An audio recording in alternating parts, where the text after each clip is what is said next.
پھر دن ہوا پرانی رات کا، کرے سو شکر ہم خدا کی ذات کا، خدا کی ذات کا نیا پھر دن ہوا۔ آج کی آیت: اے انسان، اس نے تجھ پر نیکی ظاہر کر دی ہے، خداوند تجھ سے اس کے سوا کیا چاہتا ہے کہ تو انصاف کرے اور رحم دلی کو عزیز رکھے اور اس کے حضور فروتنی سے چلے۔ میکا 6 باب 8ویں آیت۔ عزیزو، کبھی کہا جاتا تھا تنہائی کسی سزا سے کم نہیں، مگر اب سائنس ٹیکنالوجی نے انسان کی تنہائی کا حل بڑے ہی خوبصورت انداز میں تلاش کر لیا اور اسے ایک ایسا ساتھی عطا کیا جو دن رات اسے تنہا نہیں چھوڑتا۔ ہاں عزیزو، ساتھی ہو تو ایسا ہو۔ ذرا دیکھیے، ابھی بھی ہمارا ساتھی ہمارے ساتھ ہی ہے۔ ہم سوچیں گے کون سا ساتھی؟ شاید ہمارے ہاتھ میں یا ہمارے آس پاس۔ جی جناب، بالکل ٹھیک، ہمارا سیل فون ہمارا بہترین ساتھی۔ کچھ بھی ہو جائے، ہمیں اپنے سیل فون کی جدائی ایک پل بھی گوارا نہیں۔ رات گئے تک بھی ہمارا ساتھی ہمارے ہی سنگ۔ ہاں، کچھ سوتے جاگتے میں جب تک ہمارے منہ پر آ کر گر نہ جائے، ہم اپنے ساتھی کو چھوڑتے نہیں۔ اس میں ابہام نہیں کہ سیل فون وقت کے ساتھ ہماری ضرورت بھی ہے اور ہماری بہت سی مشکلات کا حل بھی، مگر عزیزو، آج ہم اس کے بارے میں منفی چیپٹر کو بند ہی رکھیں گے۔ اکثر ہوتا یہ ہے کہ ہم جھٹ سے دیگر میسج پڑھ کے فوراً جواب بھی دیتے ہیں، مگر خدا کے میسج کو جو اس کے کلام کی آیت کی صورت میں ہوتا ہے پڑھنے کی فرصت نہیں ملتی۔ بہرحال ہر پل خدا کے رحم کے طلبگار ہوں اور اس کی برکات کی آرزو رکھیں۔ عزیزو، چند روز قبل میرے ساتھی سیل فون کے واٹس ایپ پر ایک میسج آیا، جلدی سے پڑھا۔ لکھا تھا: تلاش گم شدہ۔ بے اختیار منہ سے نکلا: خدا خیر کرے، کون گم ہو گیا؟ خیر، پڑھا، الفاظ کچھ یوں تھے: انتہائی افسوس کے ساتھ یہ اطلاع دی جاتی ہے کہ خلوص کہیں گم ہو گیا ہے۔ بس گھر میں موجود خود غرضی کے ساتھ انبن ہوئی تو ناراض ہو کر کہیں چلا گیا۔ گمان ہے کہ انسانوں کی بھیڑ کے ہجوم نے کہیں اسے چھپا دیا ہے۔ خلوص کے ساتھی اخوت اور حب الوطنی اس کے بنا پریشان حال بیٹھے ہیں۔ خلوص کے دیگر ساتھی محبت اور مہربانی اس کی تلاش میں مارے مارے پھر تو رہے ہیں، مگر اب تک اس کا کہیں اتا پتہ نہیں۔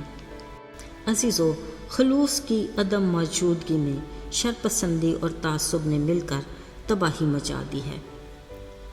مارے غم کے شرافت اور حیا تو چل بسی ہیں، ادھر انصاف رو رو کر اندھا ہو گیا ہے۔ خلوص کی گمشدگی میں معاشرہ شدید پریشانی کا شکار ہے اور انسانیت تو گویا اپنی آخری سانسیں لے رہی ہے۔ کوئی ہے جو خلوص کو کہیں سے بھی ڈھونڈ لائے؟ عزیزو، حقیقت میں اس میسج کا ہر لفظ ہمارے لیے غور طلب اور لمحہ فکریہ ہے۔ ذرا سوچئے، کیا واقعی خلوص کہیں کھو گیا ہے؟ پاس ہی سے ہلکی سی آواز آئی: ابھی بھی شک ہے کیا؟ دیکھا سامنے خود غرضی کھڑے مسکرا رہی تھی۔ بولی: ارے بھائی، جو خلوص کھو گیا تو کیا غم، میں ہوں نا، اور میرے ساتھ یہ حسد اور بغض بھی تو ہیں۔ خود غرضی کا ابھی یہ کہنا ہی تھا کہ حسد اور بغض نے مجھے حیرت کے سمندر میں ڈال دیا۔ پھر نہ جانے کہاں سے اخوت اور حب الوطنی کے کرانے کی آواز آئی: ہمیں بچا لو، ہم ڈوب چلے۔ سوچا کوئی تو ہوگا جو انہیں ہاتھ بڑھا کر بچائے، مگر افسوس، خلوص نہیں تو پھر کچھ بھی نہیں۔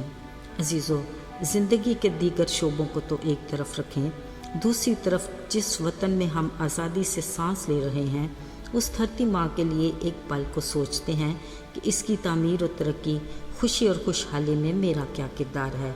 کہیں ایسا تو نہیں کہ ہمارا جوش و جذبہ فقط وطن کے نغموں، ترانوں اور قومی تہواروں تک ہی محدود ہے، جبکہ حب الوطنی کا تقاضا تو یہ ہے کہ ہم اپنے قومی حقوق سے استفادہ تو کریں، مگر اپنے فرائض سے بھی منہ نہ موڑیں۔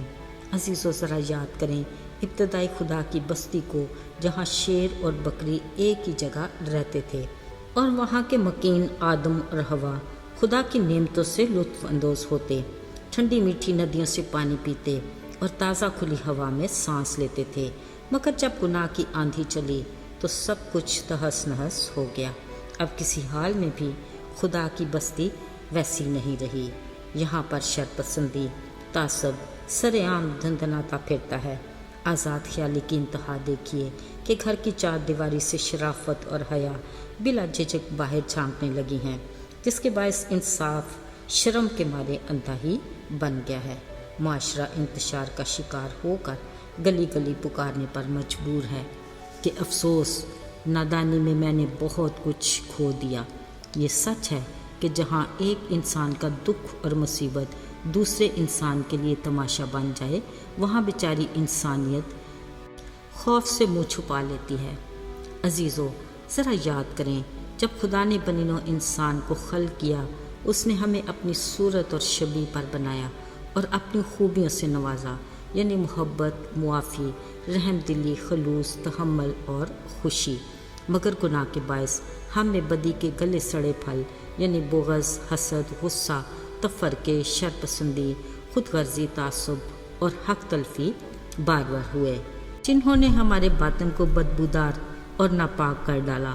مگر شکر ہو اس مہربان اور رحیم پاک ذات خدا کا، جس نے بڑے فضل سے اپنے اکلوتے بیٹے یسوع کی جان کے کفارے اور اس کے لہو سے دھو کر ہمیں گناہوں سے پاک اور صاف کر کے اپنی رفاقت کے لائق بنایا۔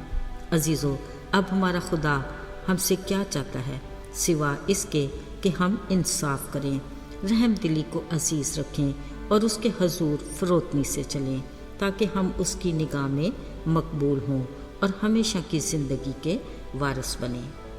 آئیے دعا کریں۔ اے خداوند، ہم بڑی عاجزی سے تیرے حضور میں آتے ہیں، اپنے دلوں کو انڈیلتے اور اپنی نیت کو تیرے سامنے رکھتے ہیں۔ ہم سب جو تیرے حضور میں حاضر ہیں، ہمیں اپنی برکات سے نواز اور اپنے حضور سے ہمارے لیے تازگی کے دن لا۔ یسوع کے نام میں آمین۔